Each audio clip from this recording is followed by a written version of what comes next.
Very well. So I'm going to now begin assembling some of the components of this airframe. The first thing that I'm going to do is I'm going to put in place the flight controller. And to do that, I'm just going to grab a piece of tape.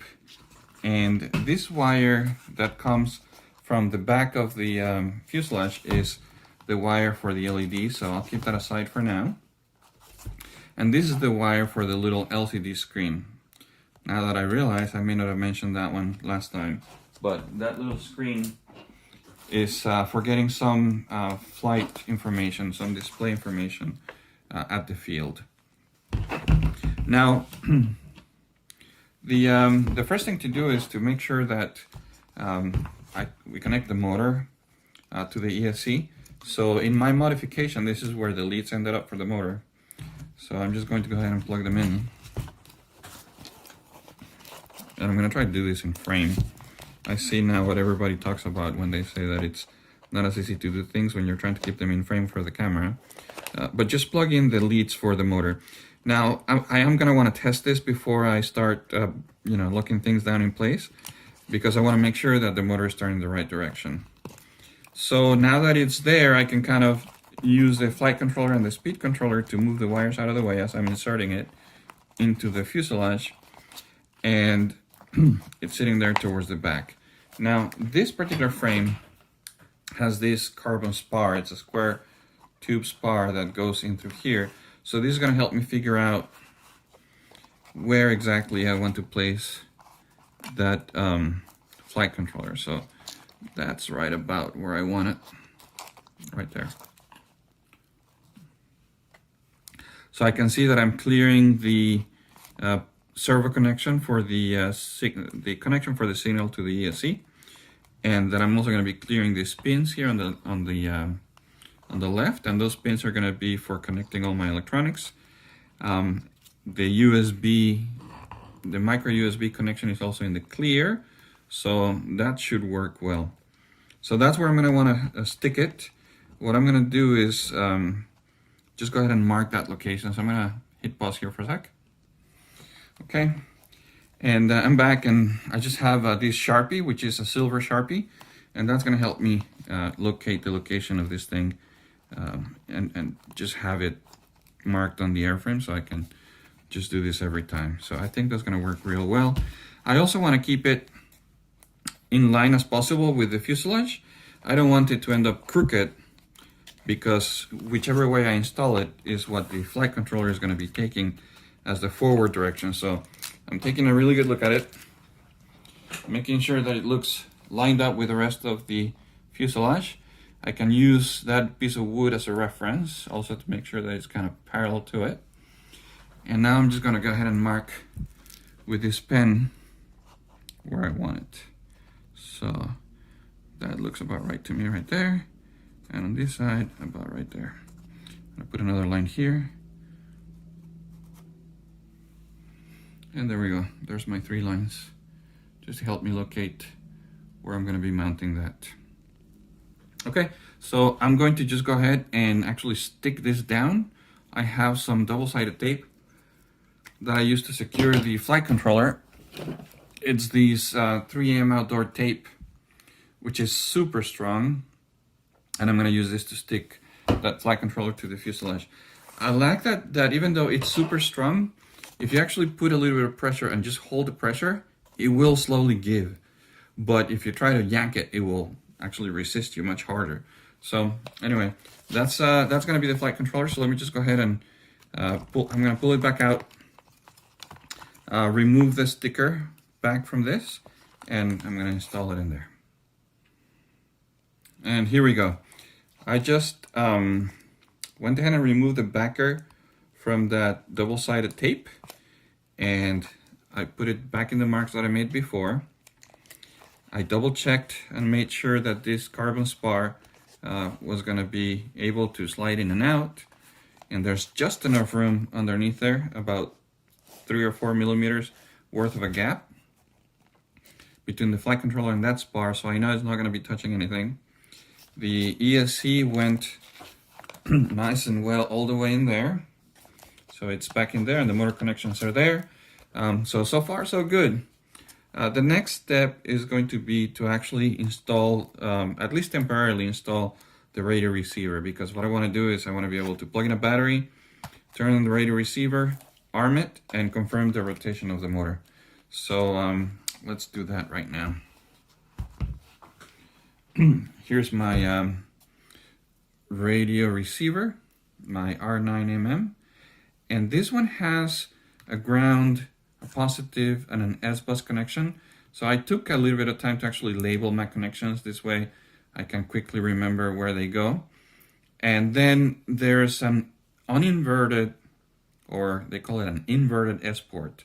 But the S-port connection is inverted, so when they invert it, they basically make an uninverted one.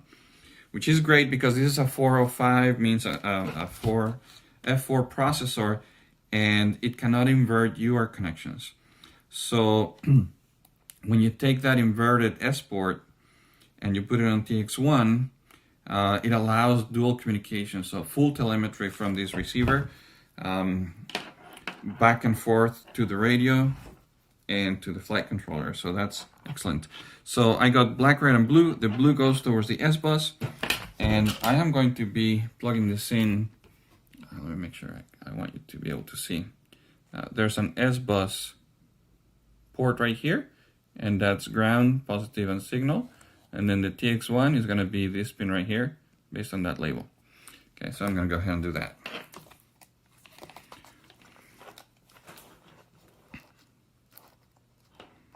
So here's the S-bus connection. Now for the TX1, what I did is, the UART gives you like 4 connections, plus there's another ground. So what I did is I just took a 5 connector DuPont connection, so that it would just give me a much more solid connection than a single pin. Because I do have the single connectors. And by the way, as you can see, I made connectors with 3 wires. This is really a 5-wire connector, but it's for 1 wire on the TX1, but I'm not using the UART for anything else. I just use that. Make sure I had a good solid connection. And these connectors are super useful. I bought a kit on Amazon that just lets me have just about every size. And my goodness, I've crimped so many connectors. Like, I had no idea I was going to be crimping so much, but they've been one of the most used things in my shop right now. Okay, so that gives me at least a radio connection. Now I'm going to go ahead and turn on my radio transmitter. I plug in the additional battery, and that lights up the module. Turn on my radio. Welcome to OpenTX. Okay. So right now there's no telemetry bars indicating, I don't have a receiver connected to it right now. Let me set that aside and bring in my test battery. I'm going to remove this bar for just a second so it's not in the way. And let's see.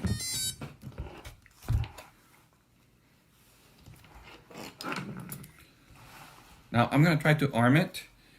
And typically this would not arm without being fully set up and the GPS, but I disabled all of the checks just on the workbench. So I should be able to arm it and test that motor direction. Let's see.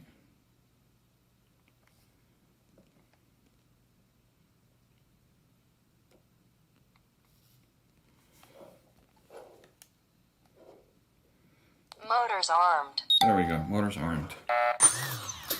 And now it's spinning. I can feel that it's spinning counterclockwise. Now, because when this motor spins counterclockwise, that bolt gets tighter, then I know it's rotating in the direction I want it to. And I have both clockwise and counterclockwise props. So this is a clockwise prop. But I do have a counterclockwise somewhere here.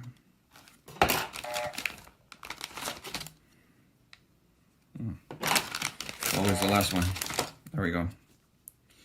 And if I put this on there, that's going to be rotating in the correct direction. So I know that I'm good. So that way I know that my ESC and the flight controller are connected correctly. Okay, so I'm going to continue putting together my quad. I'm actually going to remove the receiver again temporarily just because I want that out of the way. These couple of wires that I mentioned are from the LED. The way that they're going to work is I made this connector. I have a 10 pin DuPont connector. Let me zoom in a little bit. So I have this 10 pin DuPont connector, and the idea is for them to just come in and plug in one with the other. And I have positive on this side and negative on this side, which I'm actually going to mark the negative. So that's my negative right there. And that'll be enough of a mark for me to know that that's my negative side. And so what I'm going to do is I'm going to put all of my LEDs are going to come in and plug in. And so with this, I'm just going to make it so that I can plug them in all together at the same time. So positives are going to go on one side. It doesn't really matter right now which one, as long as they all stay on the same side.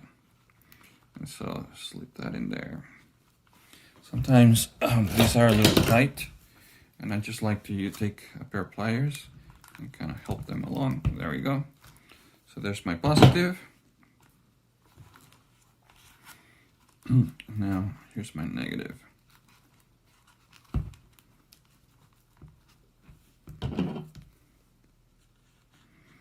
Oh, I want them to line up. There we go. And just help it along a little bit and pull it through. There we go. So now, when I go to connect them, this is the negative side. That's my negative side. They're just going to plug in like that. So I'm going to end up with a connection that connects 10 wires at the same time, positive and negative. It's like a little distribution board, really, or distribution harness for all my LEDs and a couple other places that need battery voltage. Okay, so that's the LEDs at the rear connected. The next thing that I'm going to plug in is, let's see, this buzzer. So typically for the buzzer, what I do, and I'm going to zoom you back out a little bit, is once this carbon spar is in place, I find that I can use it to zip tie one or two little components in there. So I'm either going to put it in here or I'm going to put it over here. This battery cable is not going to be moving much, so I'm going to zip tie it right there. I'm going to get a zip tie. I'll be back. Okay, I just changed my mind about installing this one right now, because not only is this loose, but I probably want to get the wings on here and kind of get all my wires going before I block anything. So I just removed that carbon bar, and I'm going to start getting all my cables fished. I'm going to put the wings on, and I'm going to start fishing my wires through the fuselage. So let's start with that. And I do have some tweezers that are going to help me do that a little bit easier. So I have these tweezers that are going to help me hold onto the wires and kind of fish them through the openings in the fuselage. So hopefully that's in shot, and I'm just going to go ahead and do these. There's a few wires coming from the wing. The first one is the servo wire. I'm going to go ahead and do that first. So it goes in there well enough. And then you gotta pull it from the inside. There we go. So that's the servo wire. Now, the next two, the DA2 and CL2, come from the GPS unit, but these are for the compass and magnetometer that's in there as well. So get those fished in there. Hopefully get them to stay in there.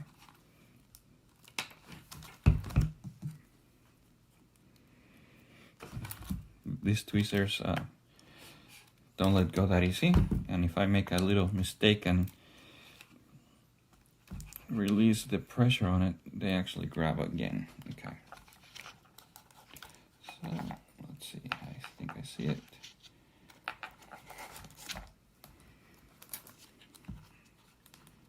There it it is, peeking out. There we go. Okay. So that is the compass wire routed.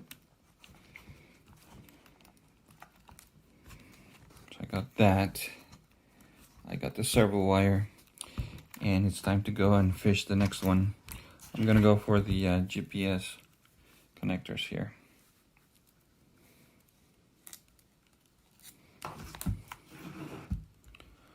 So here we go. I think I see it.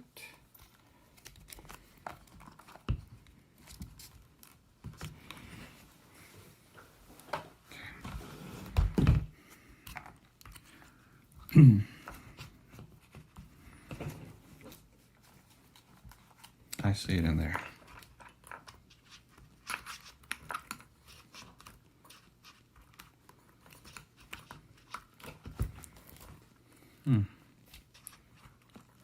There we go. Okay, so now I got, oh, that was the one I had before.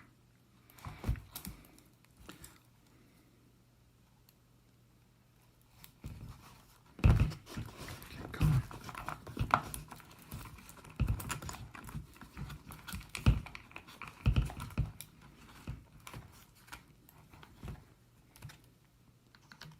There we go.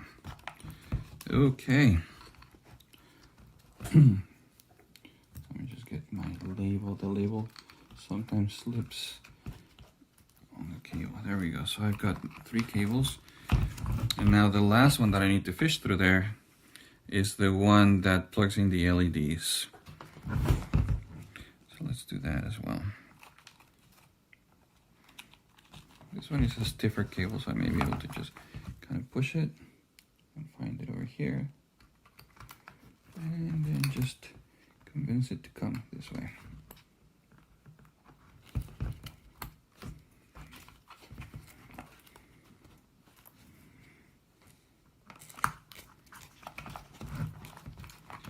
And there it is.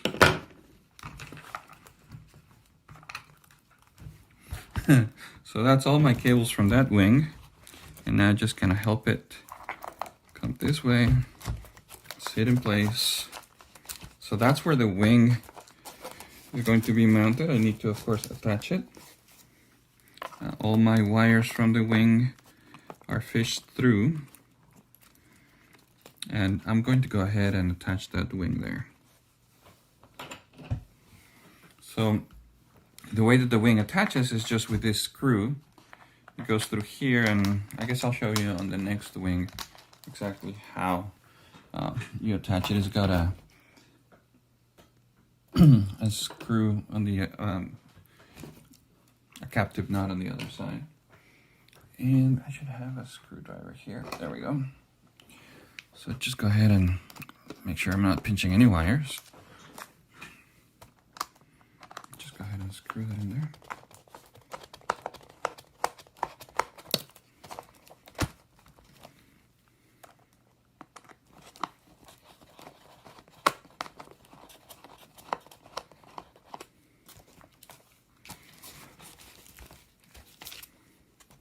I'm not sure whether my threads are grabbing yet.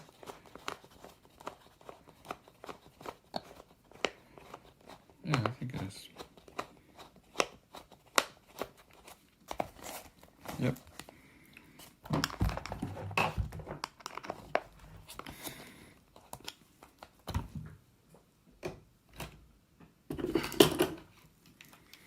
I'm actually going to take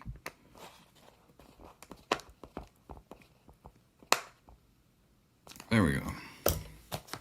So that's tight in there. Now, if I was to try to move this around, there's a lot of flex right now. So that's why it needs that spar. And the spar will go through the fuselage. And I'm just gonna make sure that I'm not pinching or cutting any wires here while I do this. So I just move those wires out of the way and route it through the fuselage and all the way into the wing. So, sorry about that. Need to kind of get used to working the camera. I need to probably get a good tripod. Anyway, so there's the spar, and that's going to help keep everything much more stable and lock everything in once both wings are in place. So I'm just going to give this a little bit of a tightening again.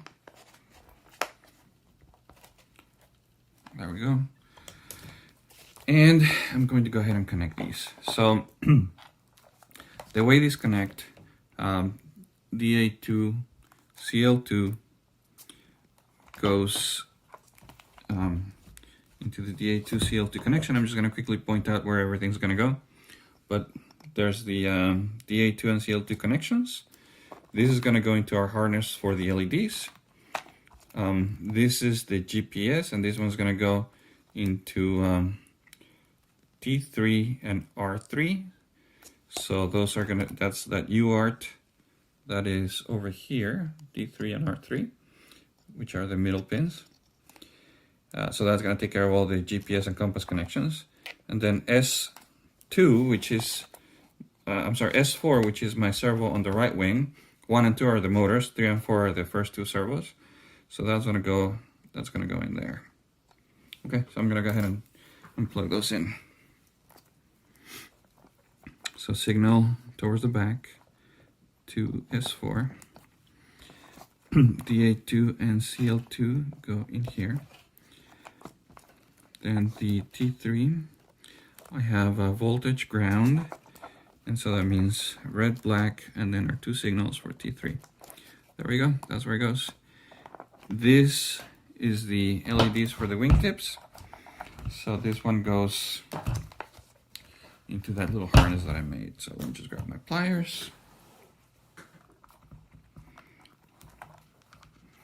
And here's that positive.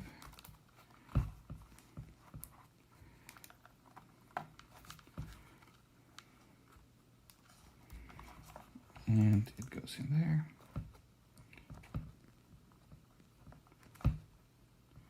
And again, more than a push, I need to give it a pull.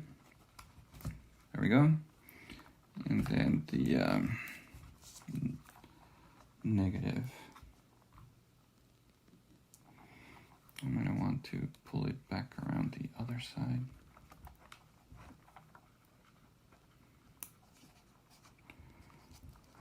And this connector with the DuPont connectors, having 10 pins, basically connecting 5 positive and 5 negative.